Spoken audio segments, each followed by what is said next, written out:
I played 100 games with the Human Torch in Marvel Rivals to go from noob to pro, master his loadout, and tell you exactly how to use this hero to his maximum potential. Because Human Torch is definitely one of the most difficult characters in this game, but if used correctly, he's one of the most influential, one of the most powerful DPS, and perhaps a top 3 or top 5 pick in the current meta. Now I have a slightly positive win rate with him, and I think this is a testament to his difficulty, but also his effectiveness on certain squads. We're gonna hop into the training room and I'm gonna give you a basic breakdown of the Human Torch's loadout. Now with Human Torch's primary attack, this is immediately the first skill gap. It's a shotgun effect, so it really depends on how far from your target you are. See, if we're like 25 meters, we're still hitting headshots, but it's taking us about 5 to get the knockdown. Maybe even 6, you see how he stands with the sliver. We bring it in a little bit, about 10 meters. We bring that down to 3 hits. But if we bring it down to 10 meters, it's a dink, dink. You can see we do more than half the health of a 250 target, because these robots are 250 targets. We're essentially grading his effectiveness against a healer, against a support like a Mantis, or even a small DPS like a Hawkeye. So what I really want you to think about is this 25 meter line. As you're ascending in the sky, try to maintain no more than that distance from your target, because outside of that range, you're gonna be pretty ineffective. Like if we come up here and we just start firing, it's taken us 7 hits to get that down, and you got to consider your targets are going to be moving back and forth. You're going to be hitting more like this, like getting little corners. There's no guarantee that you're actually going to be hitting a full dead headshot. When you're in the situation where they're moving around, that's where your fire fields become effective. We're not even talking about connecting them yet. Just a couple of fire fields will severely enhance your damage output because it just adds an extra stack of damage, and there's not many characters that actually have an effect like this where it's a consistent state of damage. And I'm making sure to separate these fire traps from his actual flame field effect because there's some combos you can do. Because the whole thing with Human Torch is you want to play him as a close quarters monster. He's got to solo people out, come from an awkward angle, and get very up close 1v1s to really be effective. And that's why most times you're really going to be leading with a fire field, and then once you get them below a certain health, you dive in for the finish. Mastering the math of Human Torch is most definitely a skill gap. So for an example, let's just dive in raw. You see that we don't even do a quarter health. We do about a 6th health there, maybe even a 7th. However, if we lay the flame field and then immediately dive, we do more than half health, and that's because the flame field itself has an explosive effect, and this actually stacks with each fire field. So now I can show you this incredibly effective combo for taking down 250 supports, even 275 supports if you follow it up with a close quarters hit. You lay 2 flame field, dive in, immediate destruction. And if they manage to get away, say they have 25 health, a bit more, you can immediately, since you're at this range, just turn and dink them out of the fight right there. It's definitely going to test your aim, it's definitely going to test your flick skills, but in reality, Human Torch provides the most straightforward shotgun type play. The only other character who comes close is Punisher, and that's his off weapon. You don't want to really be taking 1v1s with big beefy tanks with Human Torch, because you really do lose those fights. However, you should be able to get away. You got this pretty fast flight. It's not the best, it's not going to make the difference like Iron Man, but at the very least, it can get you down, and this is probably the best way to use it. With Human Torch, you want to try to peek in weird ways, like using your up-down to your advantage, using your flight to like dip down below corners and come around weird sides that they just can't follow you with, do some looping. Flight is a whole other skill gap on top of it, and I do use a controller. But my controller has some paddles on the back. You can fly decently well without a controller, but you're gonna be you're not gonna have access to all your cooldowns without paddles, and that's gonna make a big difference. What you also got to remember about his primary fire is that it's not actually on a reload. It just kind of goes down into gasps, and it loses power and speed if it's down here at the bottom. Though there is a bit of tech here when you reach this situation. If you start meleeing, you'll notice that I'm actually getting my torches back faster. So it's cutting through the BS, getting me to full torch again. So if you end up in extended close quarters fights and you're fortunate enough to be behind a vanguard, you could just start meleeing to keep your fire pressure up. This can really help you get through those traffic jams. Let's talk about his synergy with Sue Storm real quick, because when you dive in on the enemy, you're gonna get 50 extra health. By the way, think about this dive anytime you have to get away too. Like if you're low health and your supports are back here, you could always use this as an escape.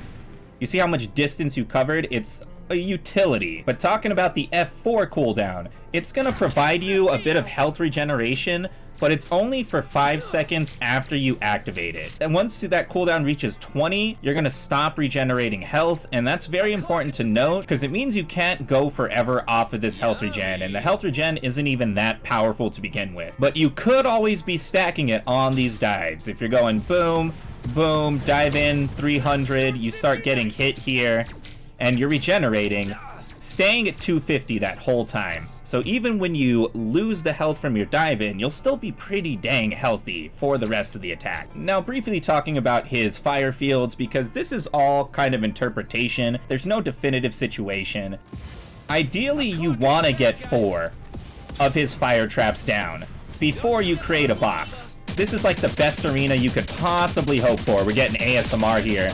I really like that. That sound, one of the reasons I really love Human Torch. But the thing is, that takes a lot of time. It's going to be a lot easier for you to get a triangle of some sort. You're going to be able to whip it out from awkward directions. Like if you're poking right here, getting a square is going to be a lot harder than just going boom, boom, boom, boom. And then you're back in cover, but you've produced a triangle. And that's what's important, is that you're grabbing part of the territory. I guess my big tip with the flame fields is don't be an overachiever, because if you're trying to overachieve, you're going to accomplish nothing, and that's even worse for your team. And also, don't make them too skinny. Sometimes you're in the heat of the moment, and you end up making something like this, and it's pretty easy for them to get out of the way. You see this guy isn't even taking damage there. And of course, always remember, if there's a big team fight in the middle of your fire pit, you could dive in and do some CQC as well. But be careful not to stress yourself out, you know, put yourself in an unwinnable situation where you get sent back to the lobby. Human Torch's ultimate also has a bit of nuance. For example, if you're actually close to your enemies and you use it, you'll do a bit of damage to them in an area, about 40%. And then you have permanent flame on, so you can just dash around and do some cool CQC things when you're in that state. And it's going to last for about 10 seconds. And in those 10 seconds, you can throw your flame tornadoes as well. Though when you throw these flame tornadoes, you can only have 4 up at a time. If you go for the 5th, it's going to delete that 4th one right there.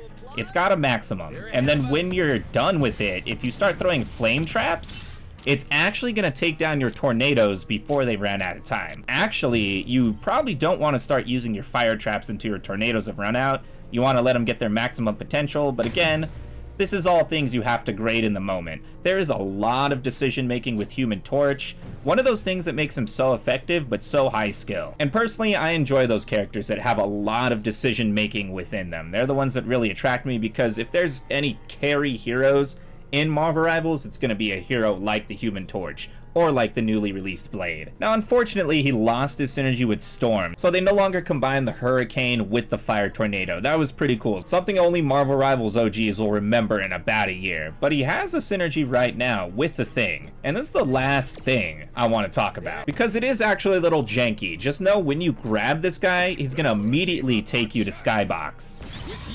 Boom.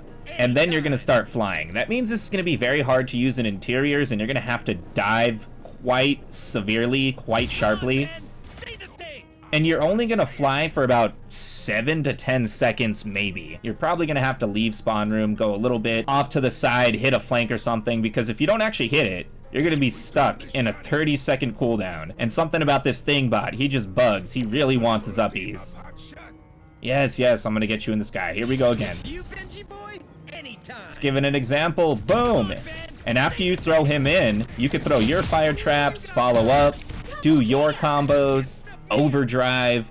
There's so much potential, not just with Human Torch, but in the Fantastic Four synergies. They're still very, very powerful, and honestly quite underrated in the current meta. Now I'm going to show you the 100th game I played with Human Torch. It was a very competitive lobby, but it gave us the chance to show off some really good strats with Human Torch in the moment, show this hero at his maximum potential. Comment down below how you're feeling about the Human Torch. Who's your favorite member of the Fantastic Four? Be sure to like and subscribe if you're new here. And if you've been around, maybe become a member of the channel. I just got memberships here, and all of it goes to help support the content. And if you subscribe to the Sour Squad Elite, you may actually have a chance to play with me during one of my live streams. Alright, and now it's time to play as the Human Torch, but like the rest of the Fantastic Four, I need to get him a new skin to celebrate the occasion, and I actually really enjoyed First Steps.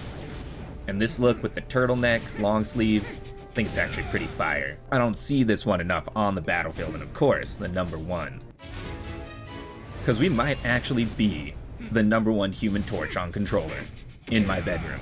Not only is this my 100th game with Human Torch, we're also going to see how good Human Torch is in the Blade meta. And he is really, really good. He has the benefit of operating from the sky, so he helps to patrol some of the more, dastardly DPS, like Blade, like Black Panther, like Magic. He does kind of struggle against the lock-on heroes, or like, you know, the ones that pull themselves in, Spider-Man's, Iron Fist, things like that. But it's really just a matter of skill diff, because he's high skill, it's just kind of a contest. You take a lot of 1v1s with Human Torch, that's the truth. My assists on this character, very low. The limbs, very high. Speak of Iron Fist right here.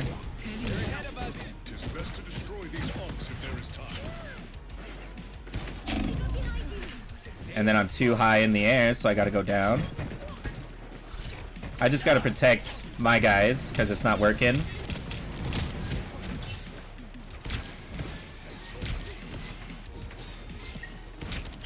See, he didn't even win the fight, he just distracted our tanks, and our tanks were way too far ahead. Let's get some damage on these boys. Back it up.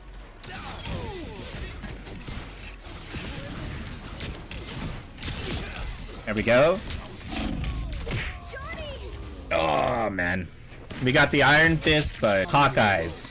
Hellas. Fortunately, the tanks got ahead. Nice. See, this is something I'm noticing right now. At least today, everyone thinks... I thought so too. They thought Blade was an off tank. He can't really do second tank role, especially if your first tank is Thor, because Thor himself is an off tank. Blade is more like Winter Soldier. He's just a tough DPS. Can't replace a tank, though.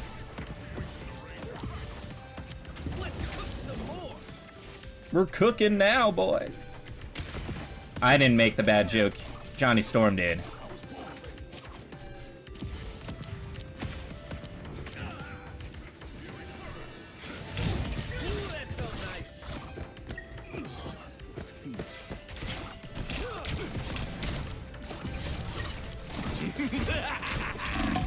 I don't know what it is today. That's happening a lot on multiple heroes, actually. I got dudes pushing my targets away from me, which lets them live and causes me to die. And now we can't take that because Hawkeye. Problem is he's positive, so even though the Thor isn't working, I can't really tell him because he's just gonna say positive KD. But if we had any take here, bro, Magneto, Groot, even Thing would be more durable.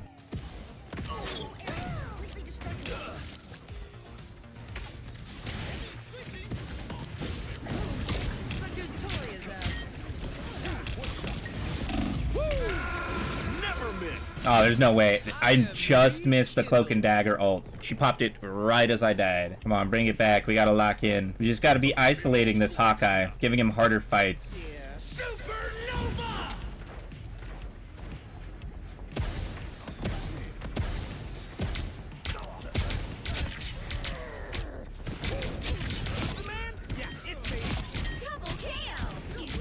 They didn't expect me to fly in from that far away. He's mad. Look at him. He's mad. Yeah! Quad, baby. That's the clip. Iron Fist shouldn't have gotten so mad about that. That was irresponsible.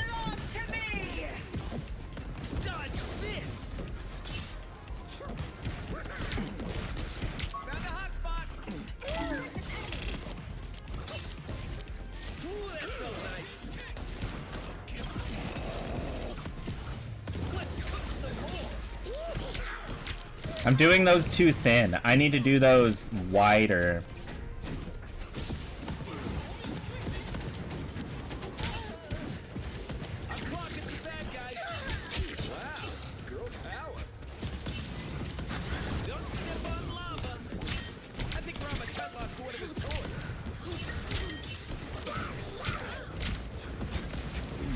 Nice.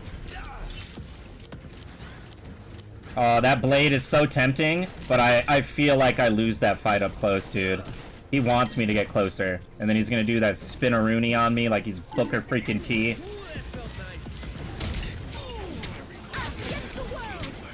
That instant takeout, though. That's a little combo I cooked up. I don't know if people do that. 2 fire traps and a dive will take out a 250 instantly. And if you miss, then you just hit them one more time and they're definitely dead. There we go. That's what we need to do. Widen it.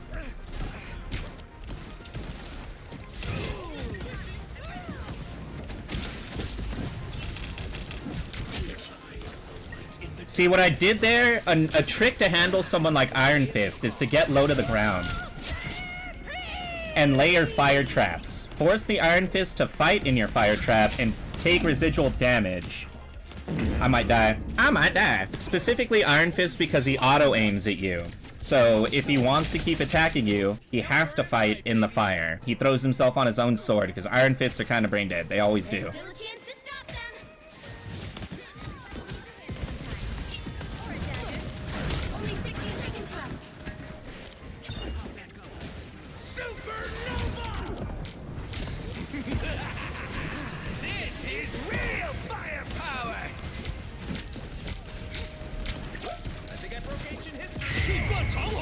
I at least forced him to ult for the door. We need to play together on this one. Hit them when they're trying to come out of here.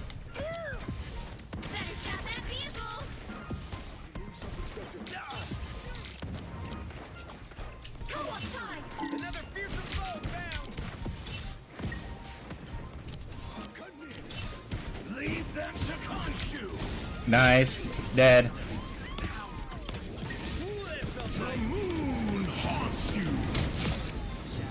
Take out one. I did what I could there. I definitely wasn't going in the Moon Knight ult on that, I'll tell you that much. Okay, we want to be a little proactive here, but not too much.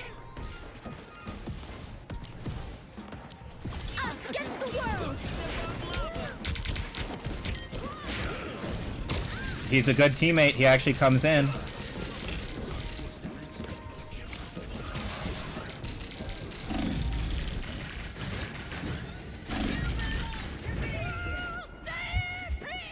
There's no way. I die here. Ah! I went over looking for a shot, and they had already claimed point.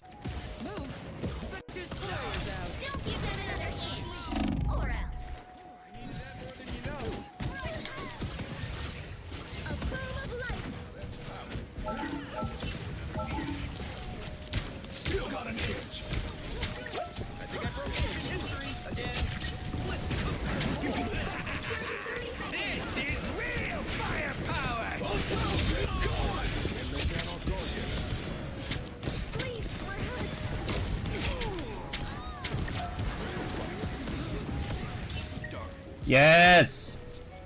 Oh my god. Subtle thing there. I saw my Emma Frost was gonna die. I took her place.